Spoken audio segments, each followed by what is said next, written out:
Hello दोस्तों, आपका स्वागत है हमारे यूट्यूब चैनल में। देखिए, इसमें हम किरण पब्लिकेशन की मैथ्स की बुक का वीडियो सॉल्यूशन प्रोवाइड कर रहे हैं। ये अभी हमारा इसमें परसेंटेज चैप्टर का हम पार्ट 4 में पहुंच चुके हैं। टाइप 1 के पार्ट 4 यानी टाइप 1 में क्वेश्चन है जितने भी, उसके 15 क्वेश्चन हमने बना दिए हैं। ये हमारा 16वां क्वेश्चन से 20 क्वेश्चन तक का वीडियो रहेगा। तो चलिए देखते हैं। देखिए इसमें क्या बोल रहा है। किसी कार्यालय में स्टाफ का 40% महिलाएं हैं, 70% महिलाएं स्टाफ और 50% पुरुष स्टाफ विवाहित है। कार्यालय में अविवाहित स्टाफ का प्रतिशत क्या होगा। तो देखो, हम मान लेते हैं कि पूरे के पूरे कार्यालय में कितने लोग काम करते हैं, 100 लोग काम करते हैं। ठीक है, अब 100 में से 40% महिलाएं हैं, यानी कि 40 क्या हो जाएंगी, फीमेल हो गई, महिलाएं हो गई 40। तो पुरुष कितने हो जाएंगे, पुरुष 60 हो जाएंगे। तो मेल मेंबर कितने हो गए, 60 हो गए। ठीक है, उसके बाद बोल रहा है कि 70% महिलाएं स्टाफ और 50% पुरुष स्टाफ विवाहित है। तो अगर हम 40 का 70% निकालें तो देखो 40 का 70% यानी कि 70 बटे में 100, तो ये 2 जीरो से तो ये 2 जीरो चला गया, 7 चौके कितना आ गया, 28 विवाहित है। ठीक है, तो ये क्या हो जाएंगे, ये हो जाएंगे मैरिड फीमेल हो गई। ठीक है, तो अनमैरिड कौन कौन हो जाएगा, अविवाहित कौन कौन हो जाएंगे। तो 40 में से 28 घटा देंगे तो कितनी बचेगी, 12 महिलाएं ऐसी हैं जो कि विवाहित नहीं हैं। अब यही चीज़ बोल रहा है कि मेल में, पुरुष में 50% विवाहित हैं। तो मतलब टोटल अगर 60 हैं तो 60 का 50% कितना हो जाएगा, 30। तो 30 कैसे हो जाएंगे, विवाहित हो जाएंगे, यानी कि 30 हो गए विवाहित। तो अनमैरिड कितने हो गए, अविवाहित भी हो गए 30। हमसे पूछा है कार्यालय में अविवाहित स्टाफ का प्रतिशत। तो अविवाहित कौन कौन हो गया, ये 30 वाला अविवाहित हो गया और 12 अविवाहित हो गया। तो 30 प्लस 12 लोग कैसे हो गए, अविवाहित, यानी कि कितने हो गए, 42 लोग ऐसे हैं अविवाहित। और पूरे कार्यालय में कितने लोग हैं, 100 लोग। तो 100 से इसका प्रतिशत बताना है। तो 100 गुणा 100, तो ये 100 से 100 कट गया, 42% ही क्या हो जाएगा, इसका आंसर हो जाएगा। तो हमारा कौन सा वाला ऑप्शन, 4th वाला ऑप्शन सही हो जाएगा। ठीक है, चलिए अगला क्वेश्चन देखते हैं। मुकेश के पास सोहम से दुगनी धनराशि है। सोहम के पास पंकज से 50% अधिक धनराशि है। यदि उनके पास औसतन धनराशि 110 रुपये हो तो मुकेश के पास कितनी धनराशि है। ठीक है, तो देखो जो बोल रहा है हम वो लिख देते हैं। तो क्या क्या है, देखो सबसे पहले तो एक है, कौन है, मुकेश है। ठीक है, एक है मुकेश, मुकेश के बाद कौन है, सोहम, और एक है पंकज। ठीक, ये हो गए 3 लोग। अब देखो बोल रहा है, नीचे से पढ़ते हैं, सोहम के पास पंकज से 50% अधिक है। सोहम के पास पंकज से 50% अधिक है।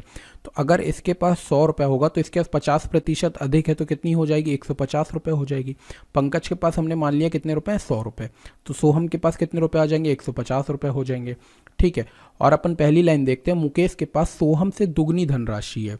तो मुकेश के पास सोहम से दुगनी है। अब सोहम के पास 150 रुपये, तो इसकी दुगनी हो जाएगी मुकेश के पास, यानी 300 रुपये हो जाएगा। ठीक है, अब हम अगर इन तीनों का रेशियो निकालना चाहें तो देखो इसको 50 से काट सकते हैं। तो 50 से ये जाएगा कितनी बार में, 2 बार में। 50 से ये जाएगा कितनी बार में, 3 बार में। और 50 से ये कितनी बार में चला जाएगा, 6 बार में, है ना। तो 2, 3 और 6 का रेशियो चला गया। ठीक, तो ये आ गया मुकेश की, सोहम की और पंकज का। मतलब मुकेश के पास अगर 6 रुपये हैं तो सोहम के पास 3 रुपये हैं, तो पंकज के पास कितने रुपए हैं, 2 रुपये। अब ये बोल रहा है यदि उनके पास औसतम धनराशि 110 रुपये। तो अगर हम इन तीनों का औसत निकालें तो इन तीनों का औसत हम कैसे निकाल सकते हैं, हम इसको डायरेक्ट ऐसे बोल सकते हैं कि 6, 3, 9 और 2, 11 यूनिट, और 11 को डिवाइड करेंगे किससे, 3 से। औसत क्या होता है, सबको ऊपर से सम करते हैं और नंबर यूनिट से डिवाइड करते हैं, है ना। तो यहाँ से देखो, यहाँ से आ जाएगा कितना, 6x प्लस 3x और प्लस 2x। इसको हमने डिवाइड किया किससे, 3 से डिवाइड किया।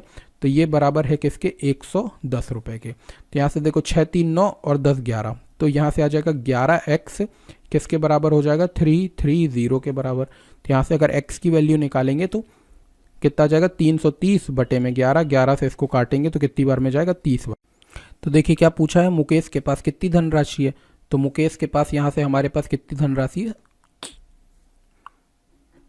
6x हमने मानी है, 6 माना है ना। तो ये 6x मानिए, इसको देखो 6x है, ये 3x है और ये 2x है।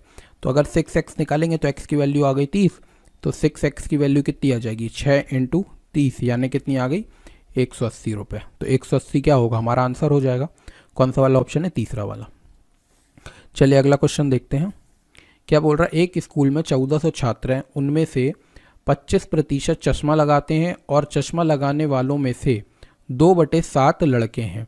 स्कूल में कितनी लड़कियां हैं? लड़कियां चश्मा लगाती हैं। ठीक, तो देखो टोटल हमारे पास कितने छात्र हैं? 1400 छात्र हैं। अब 1400 छात्रों में से कितना? 1400 का 25% चश्मा लगाते हैं, तो 1400 का 25% निकाल दो। 25% का मतलब कितना होता है? 1/4। तो ये अगर इसको अपन काटेंगे तो कितना आ जाएगा? 350। 350 बच्चे क्या लगाते हैं? 350 बच्चे ऐसे हैं जो चश्मा लगाते हैं। ठीक है, 350 बच्चे चश्मा है। अब इसका भी 2/7 क्या है? लड़के हैं। तो इसका भी अगर हम 350 का भी कितना लगा दें? 2/7 लगा देते, तो 7 से इसको काटा तो आया कितना? 50। 50 दूनी कितना आ जाएगा? 100। तो बॉयज़ कितने हो गए? 100 लड़के हो गए। ठीक है, तो स्कूल में कितनी लड़कियां चश्मा लगाती हैं? तो देखो 350 लोग चश्मा लगाते हैं, 350 में तो 100 लड़के हैं, तो 350 में तो 100 माइनस कर देंगे तो लड़कियों की संख्या निकल आएगी, गर्ल्स निकल आएगी। गर्ल्स कितनी हो जाएगी? 250। ये हमारा आंसर होगा। तो पहला वाला ऑप्शन सही होगा। ठीक है, चलो अगला देखते हैं। यदि x का 10% y के 15% का तिगुना हो तो x और y का रेशियो बताओ।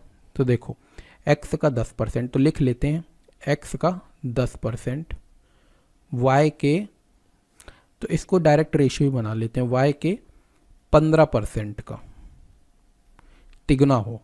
ठीक है, तो यानी ये 3 होगा तो ये कितना होगा? 1 होगा। तो यहाँ से बस इसको सॉल्व कर लो। तो देखो परसेंटेज से तो परसेंटेज कट जाएगा, 5 से इसको काटेंगे 2 बार में, 5 से इसको काटेंगे 3 बार में, तो x अपॉन पे y किसके बराबर आ जाएगा? 9/2 के बराबर। तो 9/2 हमारा आंसर हो जाएगा। कौन सा ऑप्शन है? दूसरा वाला। ठीक है, इसमें सीधे सीधे जो लिखा हुआ बस कर दिया, x का 10% y के 15% के बराबर के तिगुने के बराबर है ना। तो इसको तिगुना कर देते हैं अपन, x वाले को तिगुना कर दिया, y वाले को 1 कर दिया। ठीक है, चलिए अगला देखते हैं। 36 मिनट एक दिन का कितना प्रतिशत है? तो देखो हमको निकालना है जिसको, उसको ऊपर लिखते हैं, तो ऊपर लिख दिया 36 मिनट। अब पूरे एक दिन में कितने घंटे होते हैं? 24 घंटे होते हैं, और 24 घंटे को मिनट में अगर हमको कन्वर्ट करना है तो किससे गुणा करना पड़ेगा? 60 से, और 100 का गुणा कर दो परसेंटेज का साइन लगाने के लिए। तो बस इसको सॉल्व करेंगे तो आंसर आ जाएगा। तो देखो सबसे पहले तो ये 0 से तो 0 काट देते हैं, 6 से इसको काटेंगे 6 बार में, 6 से इसको कितनी बार में काट देंगे? 4 बार में, तो 10/4। तो 10/4 का मतलब कितना होता है? 2.5%। तो आ जाएगा इसका आंसर 2.5%। तो सेकंड वाला ऑप्शन हमारा सही हो गया।